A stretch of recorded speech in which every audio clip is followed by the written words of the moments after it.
Hello, thank you for joining me.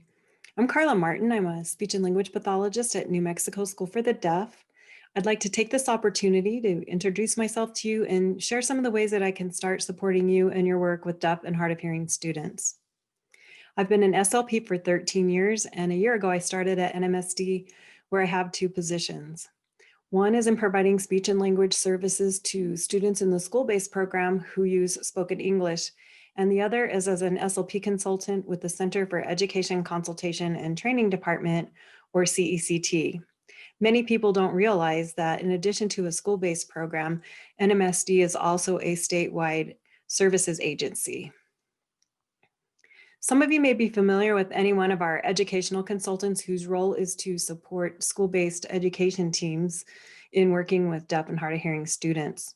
Through their work as deaf educators and consultants, they more than anyone realize the large role that SLPs play in supporting the needs of these students.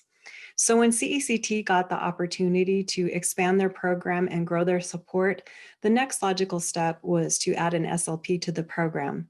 And I'm very fortunate to get to be that person to start establishing a foundation of collaboration, training, and information sharing that I hope will be relevant to your practice. I want to share some of my educational background as it relates to my work with deaf and hard of hearing students. I have a master's degree in speech and language pathology, but what's more pertinent is I have an undergraduate degree in speech and hearing sciences. At the time I entered into the SLP program at UNM, they also offered an audiology master's degree, but the field was transitioning to a PhD requirement, so the program was being phased out. My undergraduate track includes a large number of hearing science and audiology classes. Before coming to NMSD, I had worked in the same district for 11 years, where I was very lucky to acquire a broad range of experience and specialized training. I had two positions there as well. As an SLP, I worked from pre-K to 12th grade in a variety of programs and in all academic settings. In that time, I had several opportunities to work with deaf or hard of hearing children, but never for a very long period of time. They either moved away or moved on to another school. My other position was in managing the assistive technology library for the district. Part of that involved working with another staff member in identifying, ordering, and distributing hearing assistive technology that deaf and hard of hearing students needed to access the classroom setting. With my educational and professional background, I felt like I had a solid understanding in knowing how to work with deaf and hard of hearing students. My service to them as a well-intended and ethical practitioner wasn't wrong in any way, but I did feel I should be doing something more or doing things differently. I just didn't know what that was. So since then, I've learned a lot about what I didn't know, and I've also gotten confirmation that some of what I was doing was good and exactly what I needed to be doing.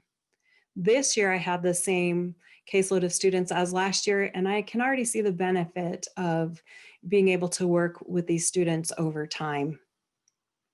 Since coming to NMSD, what I thought I knew about working with deaf and hard of hearing students is very different than what I'm experiencing now as a clinician working in a deaf school. Because of the large support system put in place for every student, I see what it truly takes to meet their needs.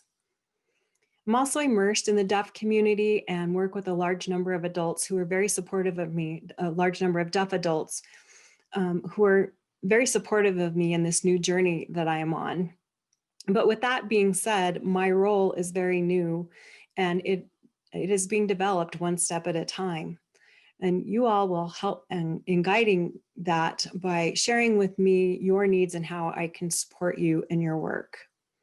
The series of trainings in October are based on maximizing the hearing levels for deaf and hard of hearing students who use spoken language using teletherapy. I will be approaching topics in a very basic and fast way. I understand that you are very busy and pressed for time, so I will only scratch the surface. But for the first presentation, I will share with you ways to enhance your teletherapy platform, how to keep some key considerations and key points in mind when you're working with these students. I'll share with you some of the materials that I'm using and how I'm using them, as well as provide you with some recommendations for the students in-home setup in case you do get the opportunity to have some input there. I know you have little to no control over that, but if you get that chance, you'll know what to suggest. And finally, please know that I am still learning, but that I have access to a very large number of resources that I can share with you. I'm very much looking forward to that. I like to thank you and thank you for your time.